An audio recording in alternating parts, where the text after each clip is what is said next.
আজ এমন একটা কাহিনী আপনারা শুনবেন যেখানে এক ব্যক্তিকে 3 বার ফাঁসির সাজা ঘোষণা হওয়ার পরও নির্দোষ প্রমাণিত হয়, আর একটি মেয়ের পরিবার আজও ন্যায় বিচার পাওয়ার জন্য চারিদিক খুঁজে বেড়াচ্ছে। ডিসেম্বর 2012। পুরো দেশে নির্ভয়া কেস নিয়ে তখন চর্চা হচ্ছিল। সাধারণ মানুষ রাস্তায় নেমে প্রতিবাদ করতে শুরু করলেন। সবার একটাই দাবি, ধর্ষণকারীদের অতি সত্বর শাস্তি দেওয়া হোক। এই পরিস্থিতিতে প্রায় 1 মাস পর একটা ঘটনা ঘটে।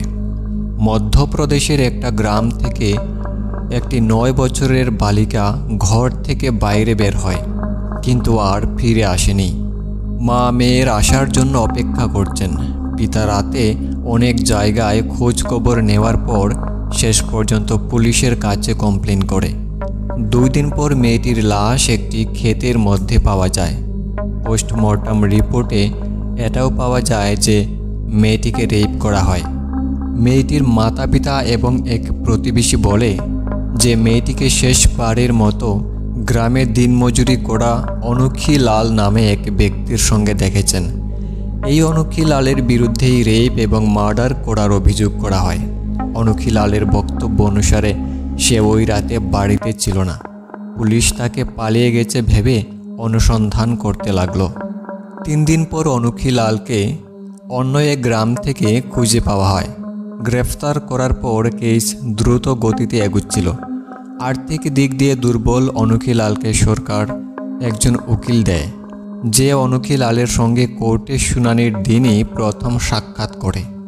সোশ্যাল মিডিয়া, বিভিন্ন নিউজ চ্যানেল এবং পেপারের মাধ্যমে সেই নিউজ দ্রুত গতিতে মানুষের কাছে পৌঁছাতে লাগলো।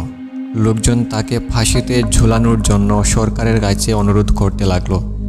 13 দিন পর কোর্ট অনুক্ষী লালকে দোষী সাব্যস্ত করে এবং সেদিনই ফাঁসির সাজা ঘোষণা করে। অনুক্ষী লাল, যিনি আদিবাসী সমাজের একজন মানুষ, যিনি কখনো স্কুল যাননি, তিনি কিছুই বুঝতে পারছিলেন না যে ওনার কেসে কি চলছে।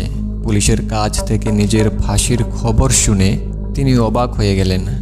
তিনি কি করবেন না ভেবে পাচ্ছেন না। ফাঁসির খবর শোনার পর তিনি 2 থেকে 3 মাস পর্যন্ত ভালো করে খাবারও খেতে পারতেন না। তারপর কেসের লম্বা যাত্রা শুরু হয়। হাইকোর্টে কোনো রেসপন্স না পেয়ে সুপ্রিম কোর্টে অ্যাপিল করেন। তারপর কেস রিওপেন হয়। সুপ্রিম কোর্ট বলল যে ট্রায়াল কোর্টে এই মামলা খুব তাড়াতাড়ি হয়ে গিয়েছিল, তাই সুপ্রিম কোর্ট বলল যে সেটার আবার শুনানি হওয়া দরকার। কেস আবার ট্রায়াল কোর্টে গিয়ে পৌঁছায়, কিন্তু এবার শুনানি হতে হতে প্রায় 3 বছর লেগে যায়।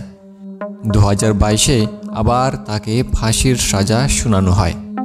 অনুক্ষী লাল বলেন তিনি জেলে থাকা অবস্থায় ডিপ্রেশনে চলে যান। কয়েকবার আত্মহত্যা করার মনোভাবও হয়েছিল তার। পুলিশ তাকে একা ছাড়তেন না, তাই তিনি হয়তো আত্মহত্যা করার সুযোগ পাননি। অন্যদিকে এই কেসের জন্য তার পরিবার অর্ধেক জমি বিক্রি করে দেয় এবং ঋণগ্রস্ত হয়ে পড়ে। এর মধ্যে অনুক্ষী লালের পিতারও মৃত্যু হয়। তিনি মৃত্যুর আগে কাঁদতেন আর বলতেন, টাকাও গেল আর আমার ছেলেকেও মুক্ত করতে পারলাম না।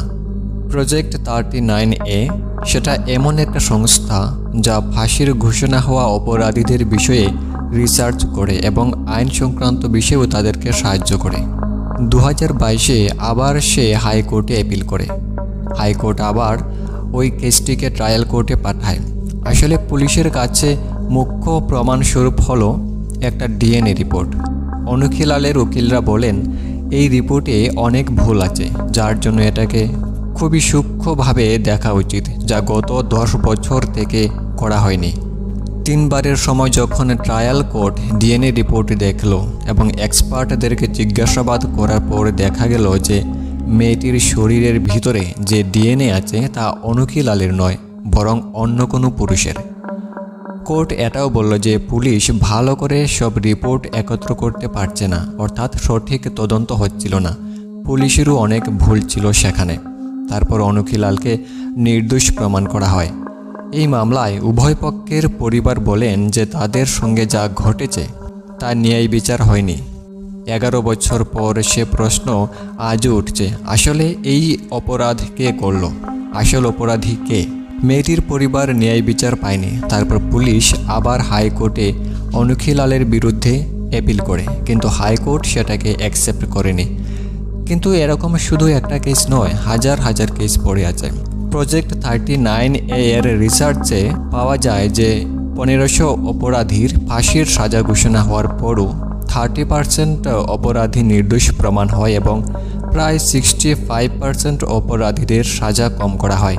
এই তথ্য থেকে আমরা এটা জানতে পারি যে আমাদের ন্যায় প্রণালী, বিশেষ করে নিম্ন স্তরে, কতটা ন্যায় বিচার করে ফাঁসির সাজা শুনানি হয়।